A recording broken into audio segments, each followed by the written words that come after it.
Saudara-saudariku yang dikasihi Tuhan, Lukas menjadi salah satu penulis yang memberikan kontribusi besar dalam pengembangan iman jemaat perdana, di mana melalui tulisannya ia menyampaikan banyak kisah baik tentang Yesus sendiri dan juga kehidupan para murid dalam kitab Kisah Para Rasul.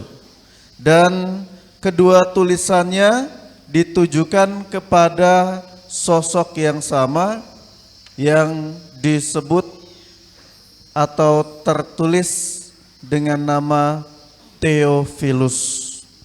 Dalam literatur Theophilus ini dipercaya sebagai seorang pejabat atau orang yang berkepentingan dalam pemerintahan, terutama dalam kepemerintahan orang-orang Romawi kala itu. Dan Lukas menulis kesaksian atau cerita-cerita yang dihimpun dari orang-orang yang hidup bersama Yesus.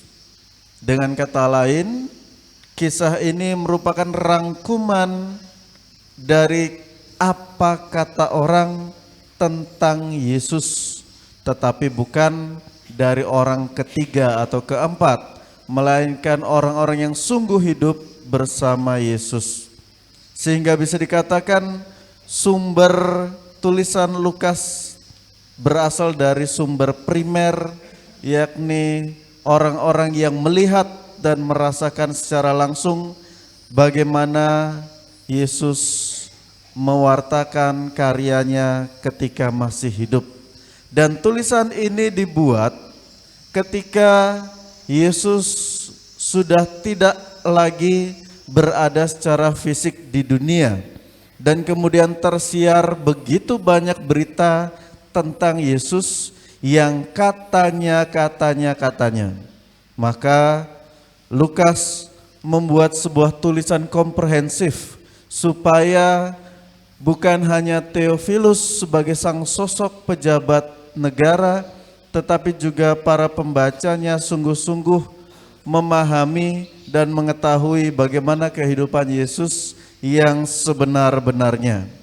Jika dikaji dari arti namanya, Theophilus dari bahasa Yunani, Theos, dan juga Philia diterjemahkan sebagai Allah mengasihi. Jika Theophilus diartikan sebagai Allah yang mengasihi, maka tulisan Lukas ini bukan hanya ditujukan kepada Theophilus sebagai sosok historis, tetapi juga kepada kita semua yang dikasihi Allah. Tulisan Lukas yang kita dengar dalam bacaan Injil dimulai dengan memperkenalkan dirinya dan tujuan penulisannya. Kemudian Lukas memperkenalkan sosok Yesus dan karyanya di tengah orang-orang Yahudi. Dalam penuturannya, Lukas menggambarkan sosok Yesus yang senantiasa digandrungi oleh banyak orang karena kehebatannya dalam mewartakan karya kebenaran, Injil Tuhan, pengajaran, dan teristimewa penyembuhan-penyembuhan yang dilakukannya. Menarik ketika Lukas menuliskan ceritanya, kita kemudian diarahkan untuk mendengarkan dari lidah Yesus sendiri yang mewartakan bacaan dari kitab Nabi Yesaya yang mengatakan, Roh Tuhan ada padaku, dan seterusnya untuk menyampaikan kabar baik kepada orang-orang miskin. Ia telah mengutus aku untuk membebaskan orang tawanan, memberikan penglihatan bagi orang-orang yang buta, dan membebaskan orang-orang yang tertindas.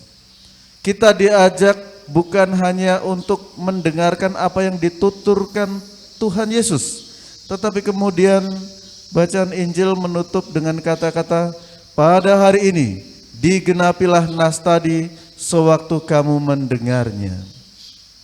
Kita diingatkan kembali bahwa Roh Tuhan ada padaku, bukan hanya ada dalam diri Yesus, tetapi juga ada dalam setiap kita masing-masing sebagai umat beriman yang percaya akan keilahian Sang Juru Selamat kita.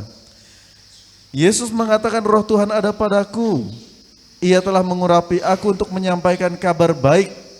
Maka tugas yang sama juga diperuntukkan bagi setiap kita yang telah dibaptis untuk mewartakan kabar baik kepada semakin banyak orang.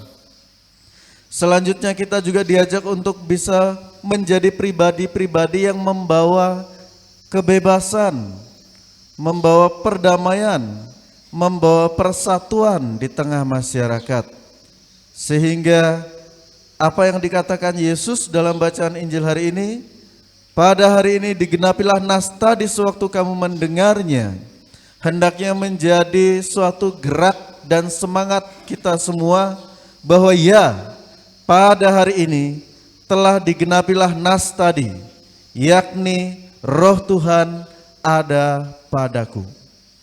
Jika Roh Tuhan ada dalam diri kita masing-masing, maka selanjutnya apa yang mesti kita lakukan sebagai pribadi-pribadi yang di dalamnya ada Roh Tuhan?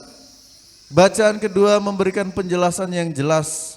Kita semua adalah satu bagian dalam tubuh Kristus. Setiap kita adalah anggota-anggota yang berharga, yang digambarkan oleh Paulus dengan anggota tubuh kita. Siapa sih di antara kita yang merasa ada anggota tubuhnya yang tidak berguna lalu ingin membuangnya? Contoh ketika kita lagi jalan-jalan, selalu kaki ini terantuk. Pernahkah kita mengutuk kemudian, hei kaki, kau ini tidak ada guna karena selalu menabrak batu, mendingan kamu terlepas daripadaku. Akhirnya apa? Kita menjadi buntung, kita menjadi tidak bisa jalan normal karena satu atau dua kaki kita tanggalkan. Atau siapa yang pernah mengutuk diri ketika tangan tidak bisa digunakan untuk bekerja, lalu mengatakan, hai tangan kamu ini tidak berguna, mendingan kamu terlepas dari tubuhku. Dan besoknya sama sekali tidak bisa bekerja. Apakah di antara kita ada yang pernah mengutuk tubuh kita demikian? Saya yakin kita semua mensyukuri berkat yang Tuhan berikan, meskipun secara tubuh jasmani, tubuh kita tidaklah sempurna seperti yang kita lihat dalam cerita-cerita atau film-film yang ada di TV atau dimanapun yang menggambarkan sosok tubuh manusia yang luar biasa, Superman, Superwoman dan selanjutnya. Kita semua memiliki anggota tubuh dengan segala keterbatasannya yang mau mengingatkan kepada kita bahwa ya, kita masih manusia yang terbatas. Apa yang kita lakukan barangkali ada salah, ada tutur yang salah, ada langkah yang salah, ada gerak tangan yang salah, dan itulah keterbatasan kita sebagai manusia.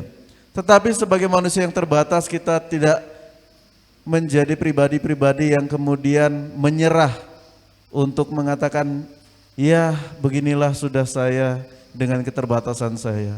Tidak, kita diajak untuk menjadi pribadi-pribadi yang lebih baik dari hari ke hari. Bila hari ini kaki kita mengantuk batu yang membuat jalan kita tidak nyaman, maka pada kesempatan berikutnya kita diajak untuk lebih berhati-hati dalam melangkah. Jika hari ini tangan kita belum bisa digunakan dengan baik untuk bekerja atau membantu orang, maka kesempatan berikutnya tangan kita harus menjadi tangan yang lebih kuat. Untuk bisa memiliki tangan yang lebih kuat tentu bukan dengan membiarkannya tidak melakukan apa-apa, tetapi melatihnya seperti seorang binaragawan atau seorang pekerja keras yang menyicil pekerjaannya dari waktu ke waktu sehingga tangannya menjadi terbiasa untuk melakukan pekerjaan. Kita pun diundang untuk menjadi pribadi-pribadi yang selalu berusaha berbuat baik dari hari ke hari sehingga kebaikan itu menjadi sesuatu yang biasa kita lakukan. Saudara-saudariku yang dikasihi Tuhan, akhirnya di hari Minggu ini bacaan-bacaan suci menghantar kita untuk menjadi pribadi-pribadi yang meneladani Kristus dalam hidupnya, mewartakan karya kebenaran di tengah masyarakat sedapat mungkin. Jadilah pribadi-pribadi yang berani untuk mewartakan kasih-Nya. Jangan menjadi pribadi yang hanya memiliki status kepercayaan dalam KTP, tetapi sungguh-sungguh dihidupi dalam kehidupan sehari-hari. Sehingga benarlah apa yang dikatakan oleh Paulus, bahwa setiap tubuh itu berguna dan bermanfaat, maka hendaknya kita saling menghargai. Barangkali ada di antara kita yang dalam kehidupan bermasyarakat dan menggereja kurang memberikan dampak, kurang memberikan sumbangsih, kurang memberikan bantuan, entah karena keterbatasan manusiawi atau keengganan.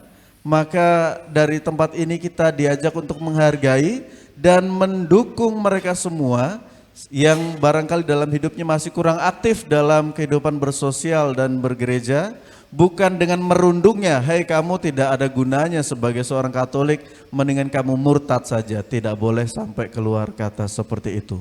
Seburuk-buruknya umat Allah, kita tetaplah umat Allah, maka perjuanglah untuk menjadi pribadi yang lebih baik, bukan karena kita sudah tercap sebagai seorang yang tidak berguna barangkali, seorang yang sudah melakukan suatu kesalahan dan tidak bisa dimaafkan barangkali, tetapi ingat, Tuhan selalu melihat kita berharga, Tuhan selalu melihat kita sebagai pribadi yang berguna. Maka yakinilah itu, aminilah itu, sehingga menjadi daya juang dalam diri bahwa ya, saya harus menjadi lebih baik hari ini, esok, dan seterusnya.